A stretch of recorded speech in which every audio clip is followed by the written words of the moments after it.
kalau kita ingin dibahagiakan oleh Allah, tebarkan salam, beristighfar untuk diri kita, beristighfar untuk orang tua kita, beristighfar untuk guru-guru kita, beristighfar untuk tetangga dan saudara-saudara kita. Itulah jiwa-jiwa seorang muslim yang sejati. Semoga kita ditakdirkan oleh Allah tetap menjadi seorang muslim yang sejati sampai akhir hayat kita, dan ditakdirkan oleh Allah, diberi kekuatan oleh Allah di akhir hayat kita bisa mengucapkan lafaz la ilaha illallah, dakhalal jannah. إلى حضرة النبي المصطفى سيدنا محمد صلى الله عليه وسلم وعلى آله وصحبه وذريته وأهل بيته رضوان الله عليهم أجمعين. ولله لهم الفاتحة. أعوذ بالله من الشيطان الرجيم. بسم الله الرحمن الرحيم. الحمد لله رب العالمين الرحمن الرحيم مالك يوم الدين. إياك نعبد وإياك نستعين. اهدنا الصراط المستقيم صراط الذين أنعمت عليهم غير المغضوب عليهم ولا الضالين. آمين. إلى حضرة إخوانه من الأنبياء والمرسلين والأولياء والشهداء والصالحين والصحابة والتابعين والعلماء العاملين والمصنفين المخلصين وجميع الملائكة المكرمين وخصوصا عبد القادر الجيلاني. ولله لهم الفاتحة. أعوذ بالله من الشيطان الرجيم. بسم الله الرحمن الرحيم. الحمد لله رب العالمين الرحمن الرحيم مالك يوم الدين. إياك نعبد وإياك نستعين. اهدنا الصراط المستقيم صراط الذين أنعمت عليهم غير المغضوب عليهم ولا الضالين. آمين. Khususon orang tua kita, bapak dan ibu kita, sesepuh kita, para guru kita, minal muslimin wal muslimat wal mu'minin wal mu'minat al-ahya'i minhum wal amwat. Jawlillahi lahumul fatiha. A'udhu billahi minash shaitanir rajim. Bismillahirrahmanirrahim. Alhamdulillahi rabbil alamin arrahmanir rahim maliki yaumiddin. Iyyaka na'budu wa iyyaka nasta'in. Ihdinas siratal mustaqim siratal ladzina an'amta 'alaihim ghairil maghdubi 'alaihim waladdallin. Amin. Bismillahirrahmanirrahim. Alhamdulillahirabbil alamin wassalatu wassalamu ala sayyidina Muhammadin nabiyil ummi wa ala alihi wa sahbihi ajma'in. Rabbi zidna ilma wa wasi' rizqi wa barik ma razaqtana waj'alna mahbuban fi qulubi ibadika wa 'azizan fi 'uyunihim waj'alna wajhan fid dunya wal akhirati wa minal muqarrabin katsiran nawali. Ya hasanal fi'ali ya qa'iman bil zawal ya mubdi'an bil amdal walakal hamdul minnatu wassalamu ala kulli halin. Allahumma akrimna bi nuril fahmi wal hifdzi warzuqna al hikmah wa ilhamal malaikatul muqarrabin wa 'amalan maqbulan bil laili wan nahari ya arhamar rahimin. Rabbana atina fid dunya hasanah wa fil akhirati hasanah wa qina adzaban nar. Subhana rabbika rabbil izzati amma yasifun wa salamun alal mursalin walhamdulillahi rabbil alamin. Bisirril Fatihah. A'udzu billahi minasy syaithanir rajim. Bismillahirrahmanir rahim. Alhamdulillahi rabbil alamin arrahmanir rahim maliki yaumiddin. Iyyaka na'budu wa iyyaka nasta'in. Ihdinas siratal mustaqim siratal ladzina an'amta 'alaihim ghairil maghdubi 'alaihim waladdallin. Amin. Allahumma shalli ala Muhammad. Ya Rabbi shalli alaihi wa sallim. Allahumma shalli ala Muhammad. Ya Rabbi shalli alaihi wa sallim. Sallallahu rabbuna ala nuril mubin Ahmad al-Mustafa sayyidil mursalin wa ala alihi wa sahbihi ajma'in walhamdulillahi rabbil alamin.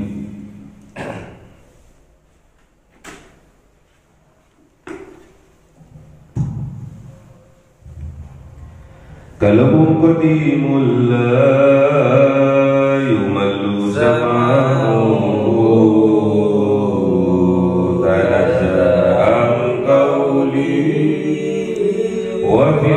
ونياتي به أستوفي من كل داء دليل لقلبي عند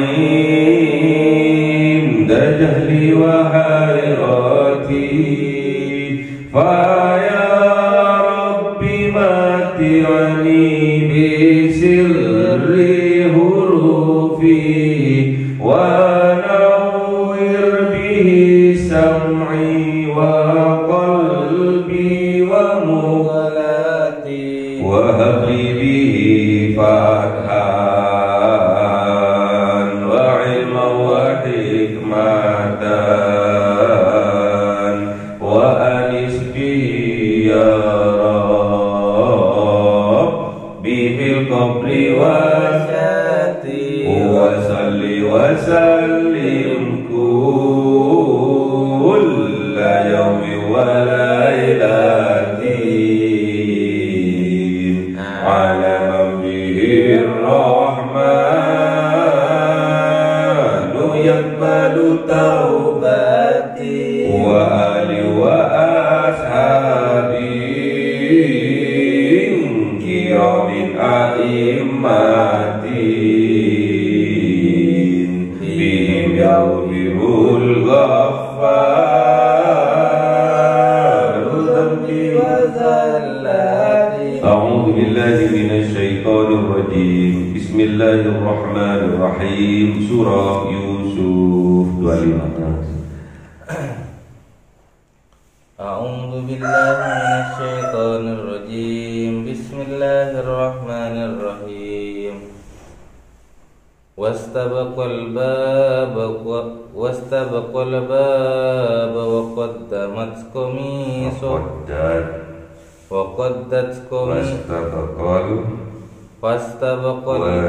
واستبقوا الباب وقدت قميصه من دبر وألفيا سيدها لدى الباب قالت ما جزاء من أراد بأهلك سوءا إلا أن يسجن أو عذاب أليم. قال هي راودتني عن نفسي وشهد شاهد من أهلها إن كان قميصه قد من قبل فصدقت وهو من الكاذبين. صدق الله العظيم. أعوذ بالله من الشيطان الرجيم. بسم الله الرحمن الرحيم. وإن كان قميصه قد من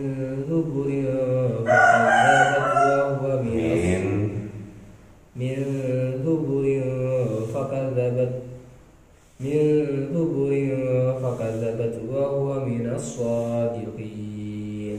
فلما رأى قميصه قد من دبر قال إنه من كيدكن إن كيدكن عظيم. يوسف عارض عن هذا واستغفري لذنبك إنك كنت من الخاطئين. صدق الله العظيم. بسم الله الرحمن الرحيم. Wastabaqal bab dan berlomba-lomba keduanya antara Kanjeng Nabi Yusuf alaihissalam dengan Siti Zulaikha untuk menuju pintu-pintu. Waqaddat qamisahu dan ditarik hingga robek qamisahu gamisnya Kanjeng Nabi Yusuf oleh Siti Zulaikha min duburin, dari arah belakang. Wa alfaya sayyidaha, dan mendapati keduanya antara kanjeng Nabi Yusuf dan Siti Zulaikha sayyidaha, pemimpinnya perempuan itu alias suaminya, ladal bab, di depan pintu.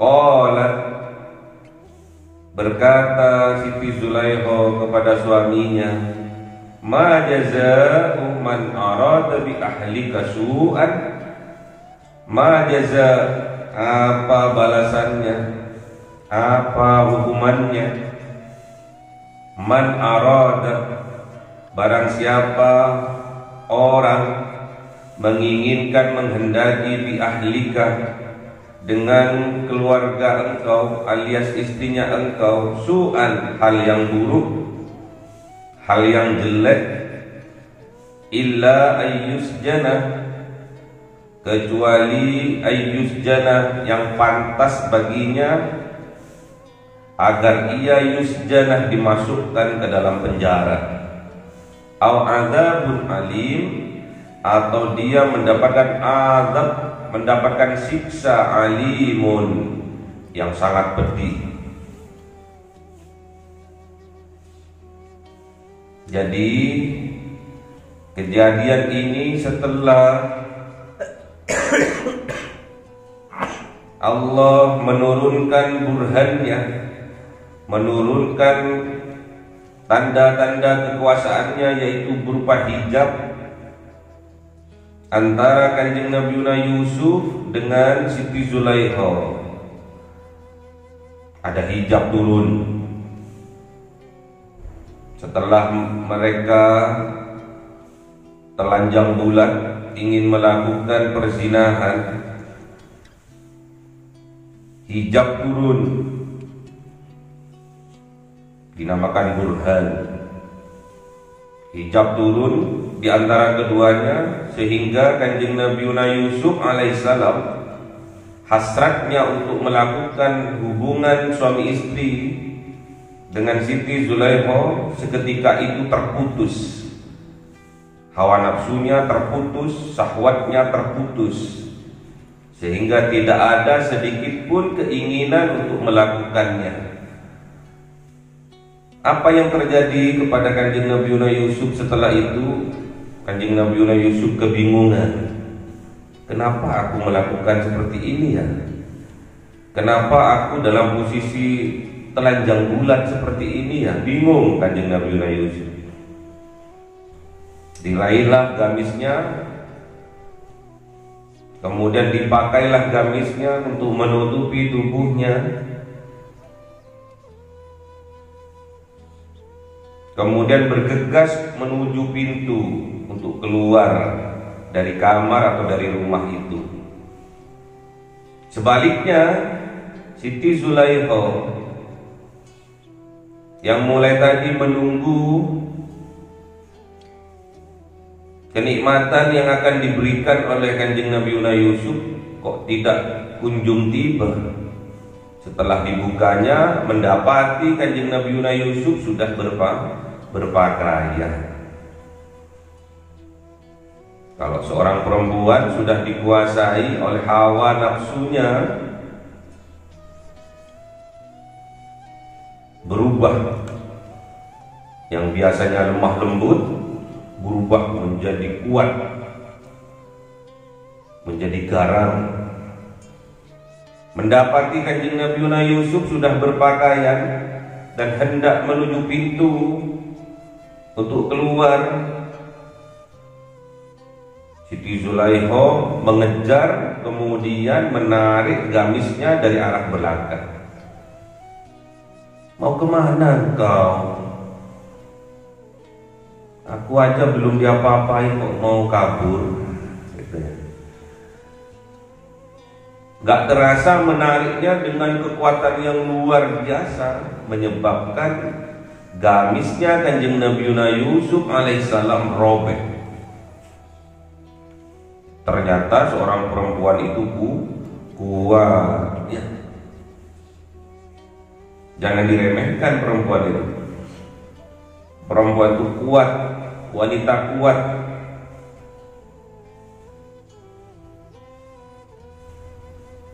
Bayangkan, sambil bersih-bersih di rumah, merawat anak, nyapu, ngepel, masak, semua dilakukan oleh perempuan. Jalan ke depan, ke belakang, belanja, bolak-balik. Kalau dihitung dengan meteran, bolak-balik ke atas, ke bawah, semuanya itu bisa mencapai 6.000 langkah setiap harinya. Itu yang dilakukan oleh perempuan, makhluk yang kuat. Bahkan kalau di medsos itu termasuk makhluk yang terkuat. Itulah perempuan.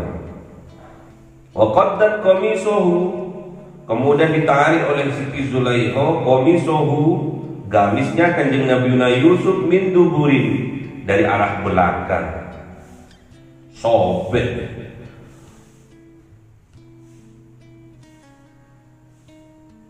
Namun dengan sekuat tenaga Kanjeng Nabi Yusuf sampai di pintu,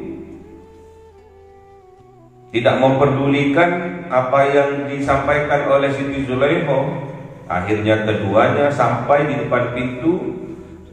Setelah dibuka, wa alfaya sayyidah, dan keduanya mendapati sayyidah, pimpinan dari perempuan itu alias suaminya, yaitu Aziz, Kitfir Aziz, ladal babi, sudah berada di depan pintu, sudah berdiri. Kemudian langsung seorang perempuan ini, Siti Zulaikha ini, berakting, berdrama, langsung berubah 180 derajat. 180 atau 360? Berubah.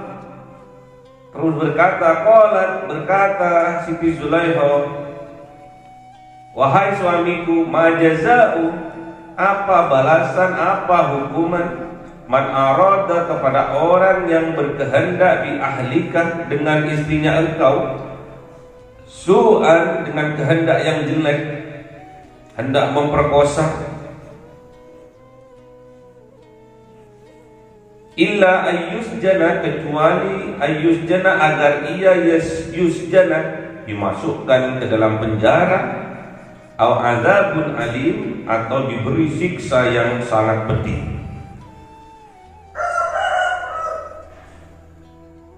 Qala, dawuh Kanjeng Nabi Yusuf untuk membela, karena dramanya udah diputar balikkan dari kenyataan.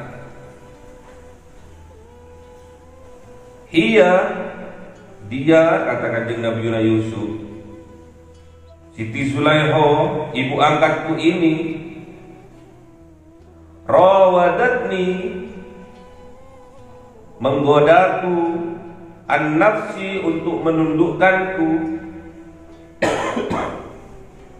agar aku mau dengan kemauannya, yaitu melakukan perzinahan. Itu pembelaan dari Kanjeng Nabi Yusuf.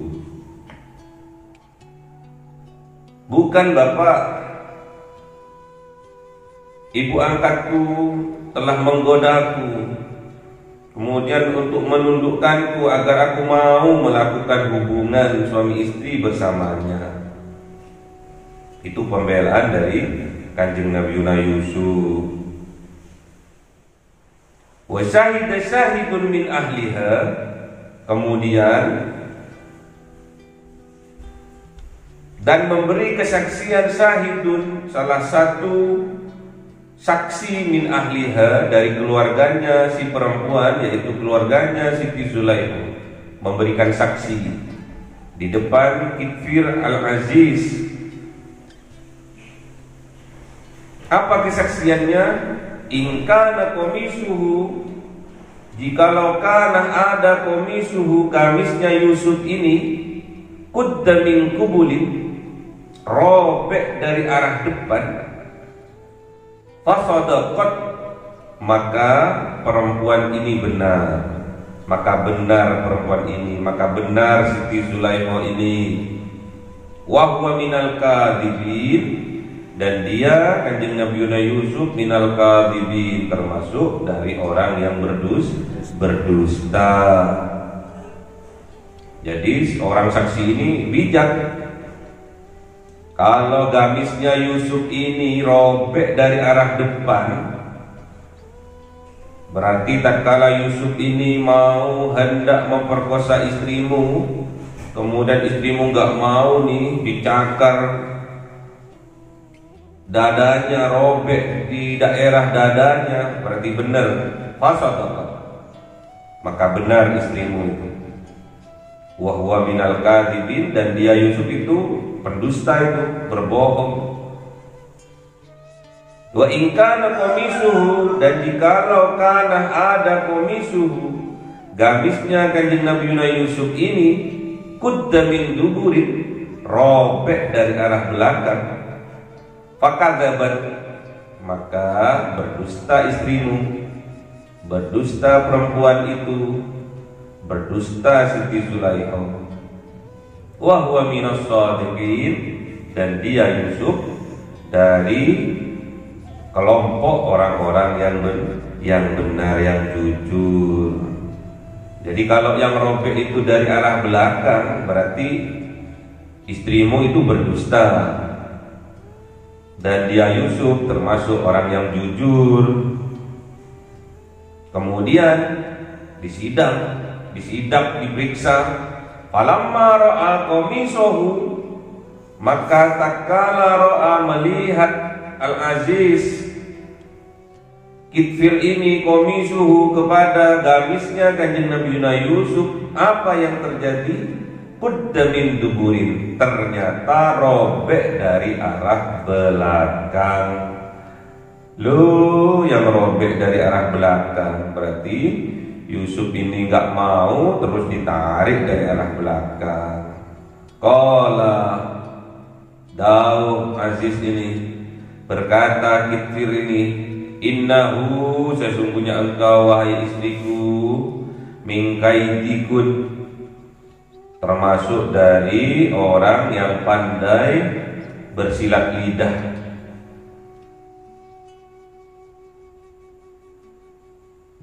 Pandai untuk menipu daya.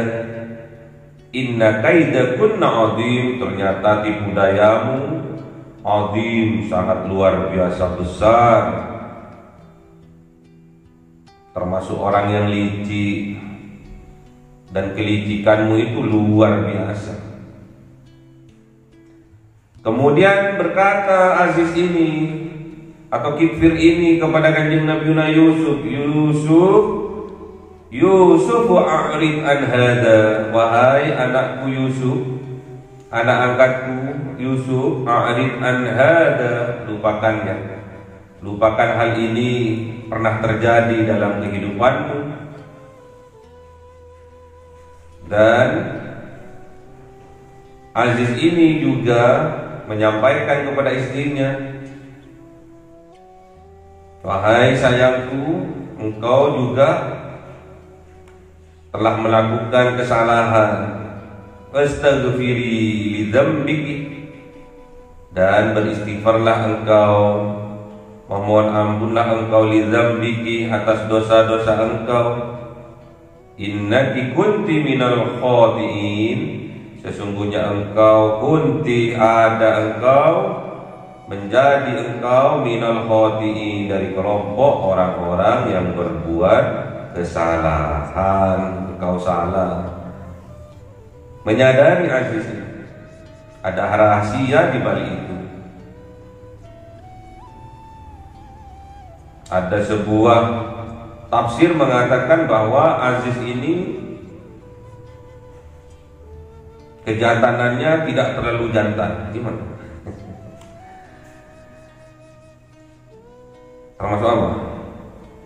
Impoten ya. Jadi mungkin istrinya jablay ya. kurang kasih sayang, jablay, jarang dibelai ya. Menyadari, kemudian memerintahkan kepada istrinya untuk beristighfar, meminta ampun kepada Allah atas dosa-dosanya,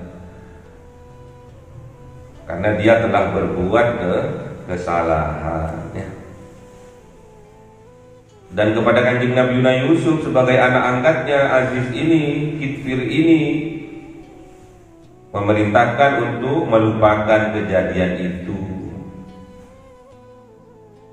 karena semuanya ini adalah keluarga ya. Terjadi di dalam satu rumah. Yusuf anak angkatnya, istrinya adalah keluarganya. Seharusnya kita juga seperti itu. Tatkala ada suatu hal permasalahan, kita harus menyelesaikannya dengan kekeluargaan.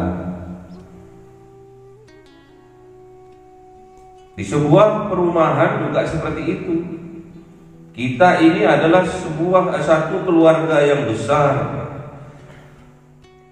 Di dalamnya berbagai macam latar belakang budaya, agama yang berbeda. Harus tetap mengutamakan kekeluargaan. Aib yang ada di dalam keluarga besar yaitu perumahan harus kita harus dapat menutupinya. Tidak boleh diumbar-umbar. Sama halnya kita mengumbar aib diri kita sendiri. Jadi kalau ada dalam keluarga besar salah satu keluarga kita melakukan kesalahan, kita harus menutupinya. Kemudian kita menasehatinya, mendoakannya, merangkulnya. Namanya keluarga, bukan musuh. Kalau keluarga itu musuh, berperang, kapan kita mau merdeka? Hak-hak kita terampas, hidup rukun berdampingan satu dengan yang lainnya, hidup bahagia, tidak akan pernah terjadi kalau kita menganggap keluarga kita tatkala melakukan kesalahan itu musuh kita, itu musuh bersama. Tidak boleh. Namanya keluarga besar, sama perlakuannya. Kita harus bisa menolong orang yang berbuat dolim, harus kita tolong. Orang yang didolimi juga harus kita tolong.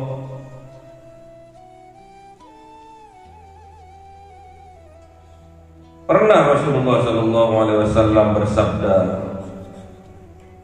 "Ansur akhaka, tolonglah saudaramu, zaliman, yang berbuat kezaliman, au mazluman, atau yang didolimi." Ansur akhaka zaliman au mazluman, tolonglah, sama-sama ditolong.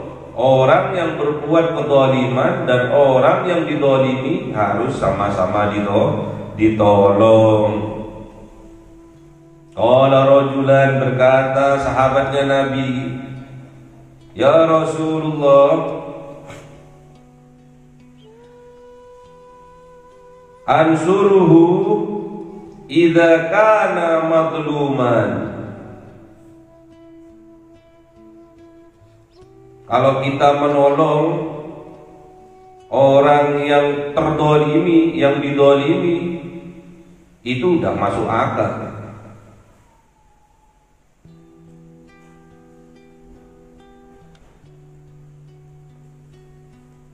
Afara'aita, lantas bagaimana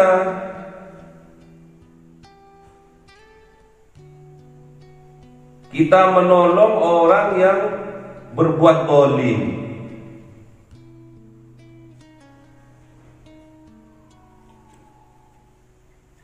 Ansuruhu, bagaimana kita menolongnya?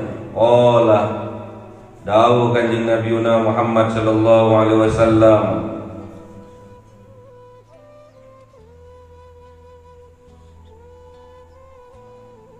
tahjuzuhu au tamna'uhu,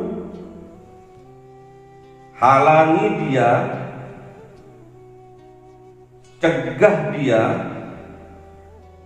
minadz zulmi, dari berbuat kedzaliman. Fa inna hadza nasruhu, maka sesungguhnya ini adalah kita telah menolongnya kepada orang yang berbuat zalim. Jadi kata sahabat ini, loh, gimana ya Rasul, kalau kita menolong orang yang terzalimi, yang didolimi oleh orang, ya masuk akal lah. Terus gimana kita kok bisa kita itu menolong orang yang berbuat zalim? Iya, tolong juga, jangan sampai dia mengulangi kedzalimannya. Cegah, halangi dari berbuat zalim. Cegah, jangan sampai dia berbuat zalim lagi. Itu namanya menolong. Kita harus menolong. Aib yang ada di sebuah perumahan harus kita tutupi. Gak boleh kita umbar-umbar. Sama halnya kita membuka aib diri kita sendiri, membuka aib keluarga besar diri kita sendiri. Apa kata Rasulullah? Waman satara musliman, dan barang siapa menutupi aib saudara seislamnya, satarahullahu fid dunya wal akhirah, maka Allah akan menutupi aibnya di dunia dan juga di akhirat. Makanya nggak boleh kita membuka aib-aib orang lain. Orang lain sudah berbuat kejelekan, masih kita jelek-jelekan lagi. Orang lain berbuat dosa, noda dan hina, masih diumbar-umbar lagi. Ingat, tajassus, ghibah, fitnah, mengorek-ngorek kesalahan orang lain, menyebar luaskan, memfitnah, menggibah, itu termasuk penyakit hati. Jangan sampai di dalam dada kita, di dalam hati kita ada virus-virus penyakit hati, virus-virus kebencian, virus-virus kedengkian, virus-virus permusuhan. Hilangkan itu semua. Dengan cara apa? Mengaji. Dengan cara apa? Silaturahmi. Dengan cara apa? Sholat berjamaah.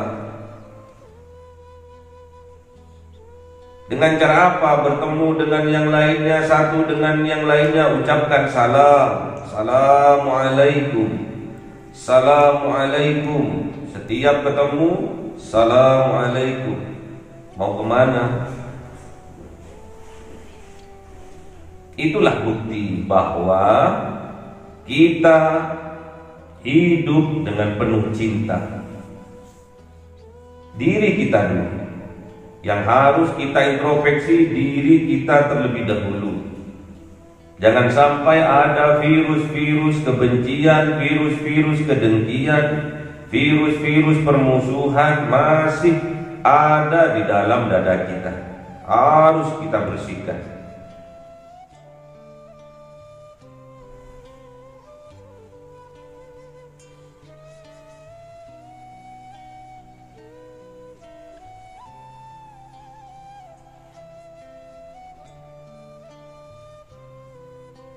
introspeksi diri. Jangan sampai di dalam hati kita ada penyakit-penyakit hati. Beristighfar kepada Allah, memohon ampun kepada Allah atas dosa-dosa yang pernah kita lakukan. Makanya introspeksi diri itu dilakukan setiap hari ya. Sebelum kita tidur, kita sholat sunnah terlebih dahulu. Sholat sunnah witir terlebih dahulu. Kemudian kita tidur sambil menghitung-hitung, menghisap-hisap kelakuan kita dari kita bangun tidur hingga kita mau tidur kembali.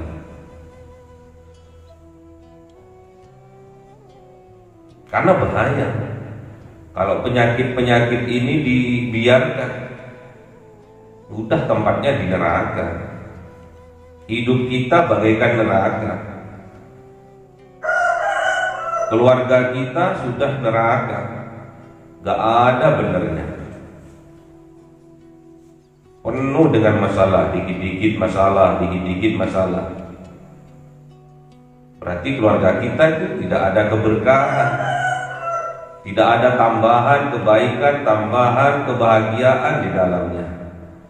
Itu semua karena di dalam hati kita masih ada penyakitnya.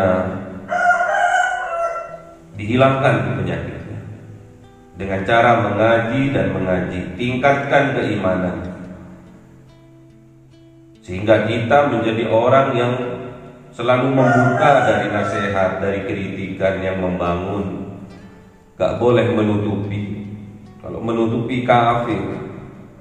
Gak mau terhadap petunjuk Allah, kafir. Menutup diri dari petunjuk Allah.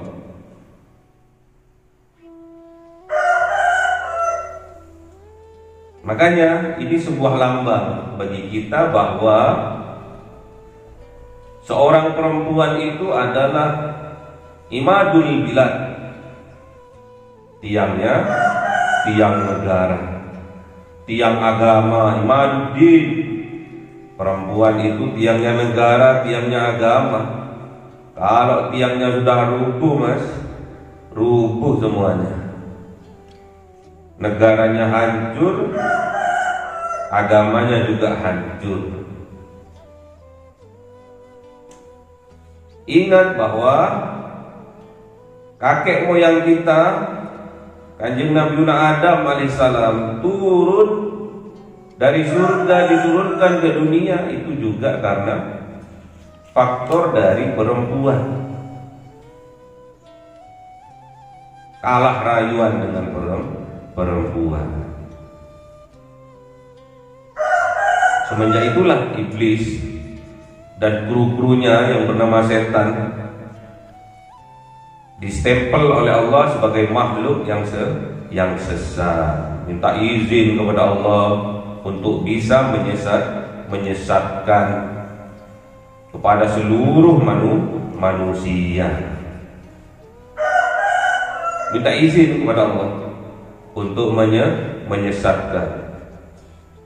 Memandang indah kelakuan yang hina dan menjijikkan. Memandang baik hal-hal yang buruk. Itulah janjinya iblis, itulah janjinya setan. Namun ingat, yang tidak bisa digelincirkan oleh setan illa ibadaka minhumul mukhlasin, yaitu hamba-hambanya Allah yang ikhlas, yang terpilih oleh Allah. Ya, jadi orang ikhlas itu orang yang terpilih. Kita melakukan apapun sadar diri bahwa itu adalah kekuatan dari Allah.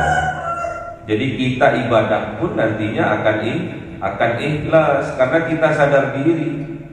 Kita tidak bisa sholat tahajud 4 salam setiap pagi, setiap malam kalau tanpa kekuatan dari Allah. Mustahil.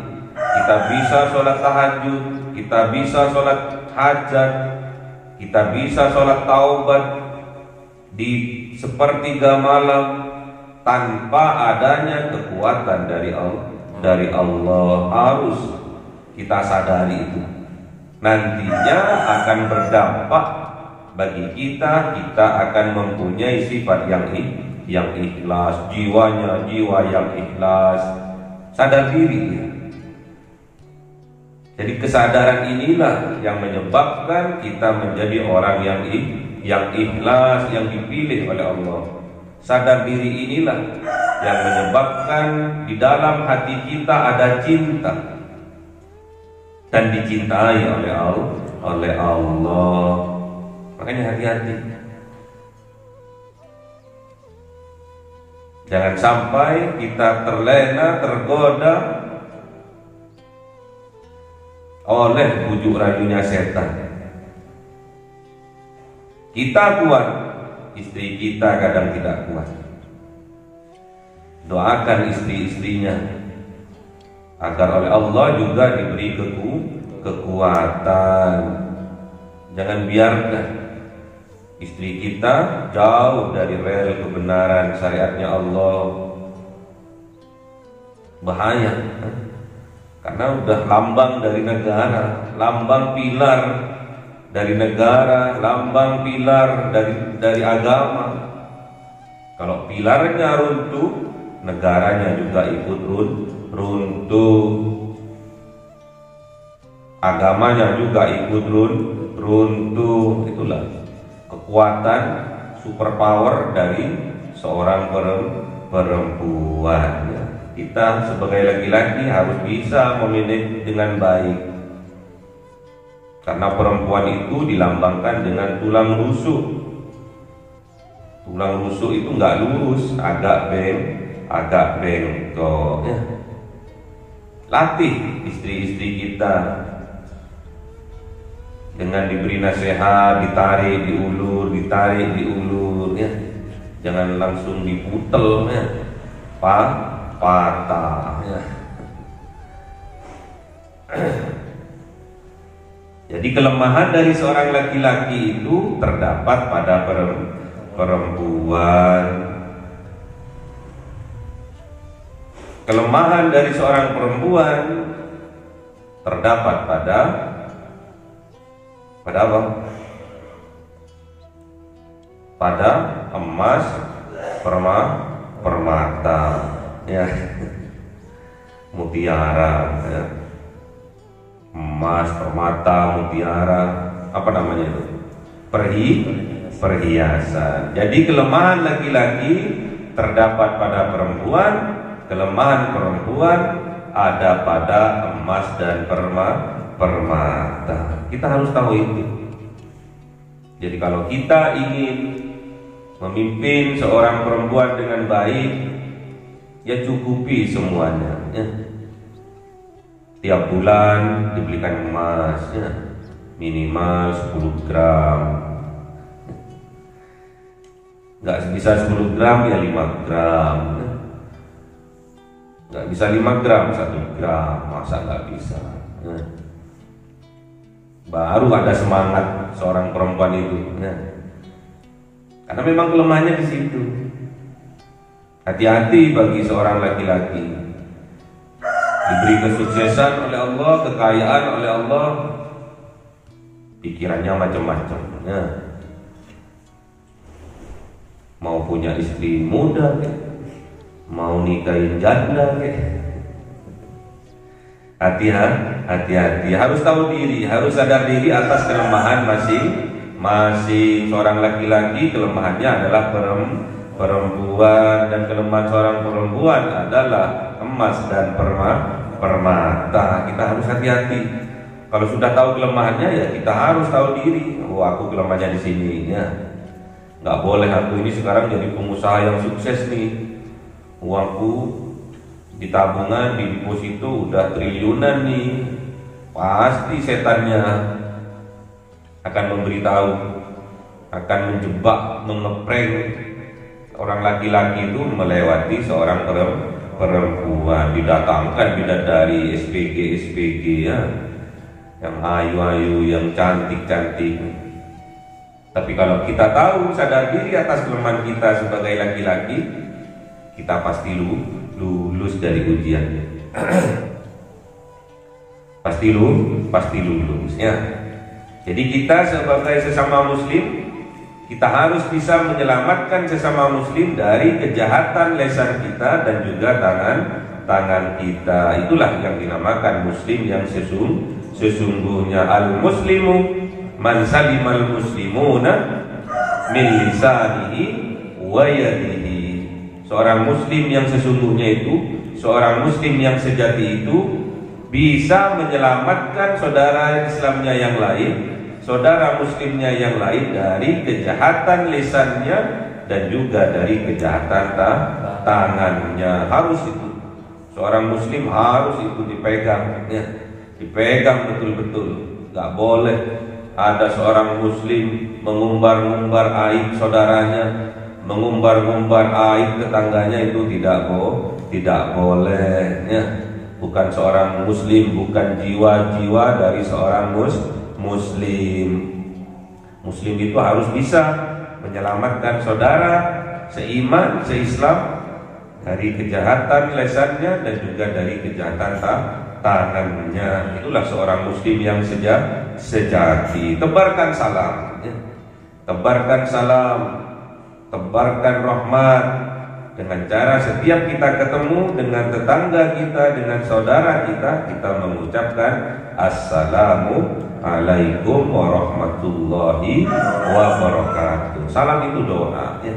Seorang muslim sebelum tidur dia harus pandai-pandai introspeksi diri.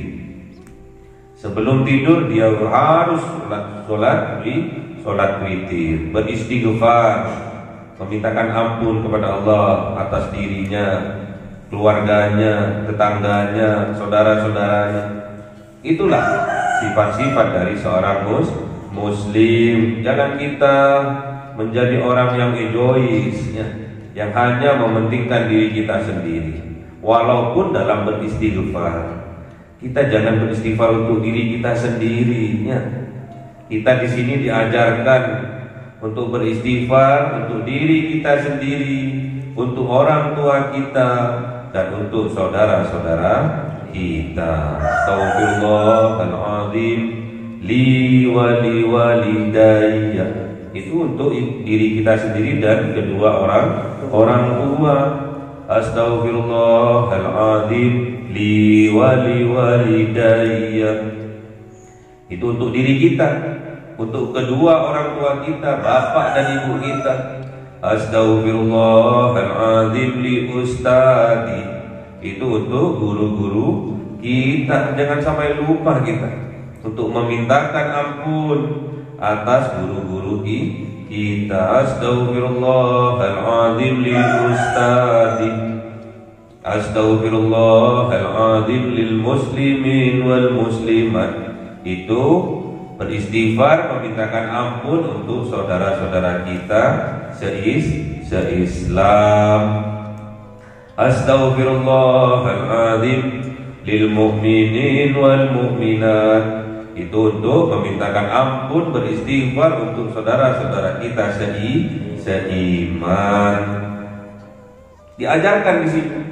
Jangan sampai kita menjadi seorang muslim, menjadi seorang mukmin yang egois, yang hanya mementingkan diri kita sendiri. Masa kita minta kesuksesan untuk diri kita sendiri saja?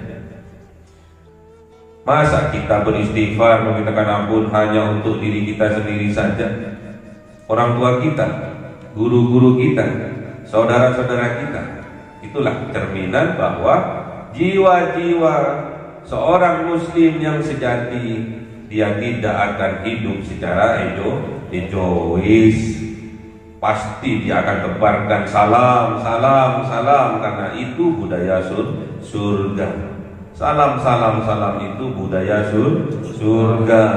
Sedangkan surga itu lambang kebahagiaan. Jadi kalau kita ingin dibahagiakan oleh Allah, tebarkan salam, beristighfar untuk diri kita, beristighfar untuk orang tua kita, beristighfar untuk guru-guru kita, beristighfar untuk tetangga dan saudara-saudara kita. Itulah jiwa-jiwa seorang muslim yang sejati. Semoga kita ditakdirkan oleh Allah tetap menjadi seorang muslim yang sejati sampai akhir hayat kita, dan ditakdirkan oleh Allah, diberi kekuatan oleh Allah di akhir hayat kita bisa mengucapkan lafaz la ilaha illallah, dakhalal jannah. Allahumma arhamna bil Qur'an waj'alhu lana imama wa nura wa huda